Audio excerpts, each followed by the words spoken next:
Howdy everyone and welcome to another devlog.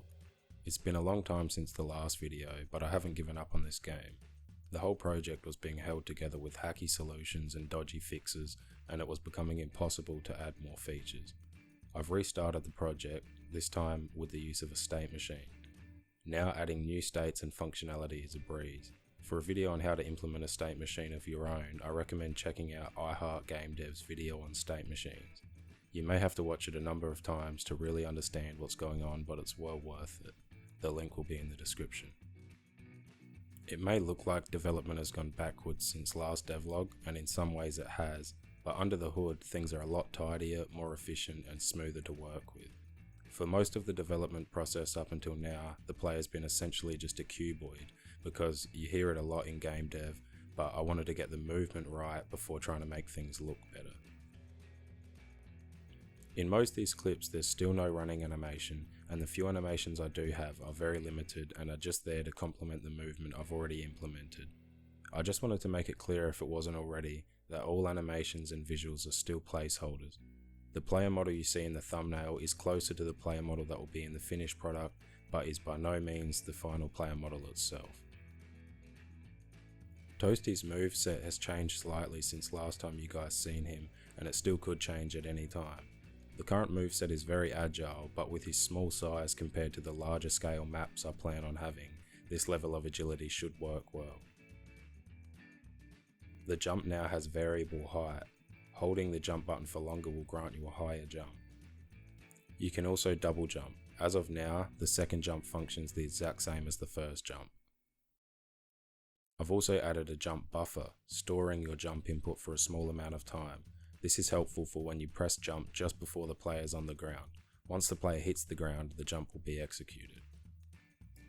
The dash now has a variable length. Holding the dash button will increase the distance of your dash, similar to the jumping mechanic. The dash gives you a mainly horizontal boost, but also applies a tiny upward force. There's a placeholder meter in the bottom left of the screen to represent the delay between dashes. The green part represents the dash buffer. Pressing the dash button while the delay is within that threshold will store your dash input and use it when the delay is over. The slam/ground pound ability will cause Toasty to hover and backflip in the air before slamming down and dealing damage to an area around the point of impact. On hitting the ground, Toasty will bounce upwards with a small rebound force. I'm still not 100% sure about this mechanic, but I've added wall sliding, which will allow you to grab onto walls and slide down them at a slower speed than falling, and jump/kick off of them at an angle determined by the player's input. I wasn't planning on showing this yet because it's so hard to tell what's happening with the lack of visual feedback, but it is in functioning condition for the most part. I plan on rotating the player so that his base will align with the surface of the wall, but I'm still deciding on a few things. And that's all of what I have to show in this devlog. I'm still learning as I go, but progress has definitely picked up and working on the game is easier than ever.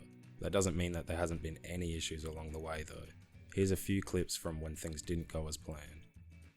I struggled for days using quaternions to rotate the player model to properly align to the surface of the floor he's standing on.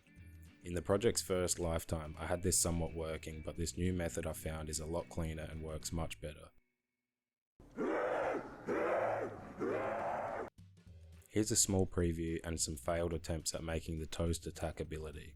I think some of these abilities could be pretty cool in different games, if you swapped out the toast for something like magic crystals and changed a few visual elements. I had a lot of fun messing around with these attacks and seeing which approach I thought suited the game more. I will save showing the finished prototype for next devlog. You may have noticed the character model changing a lot throughout the video. In the last stages of recording this devlog, I added the closer to final product character model.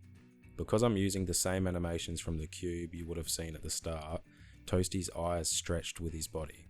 To avoid this, I tried to de-parent the eyes from the rest of the animated body, but it just made things a lot worse. I hope you enjoyed the video. If you did and you would like to see more content like this, please consider liking and subscribing. Thanks a ton for watching and take care.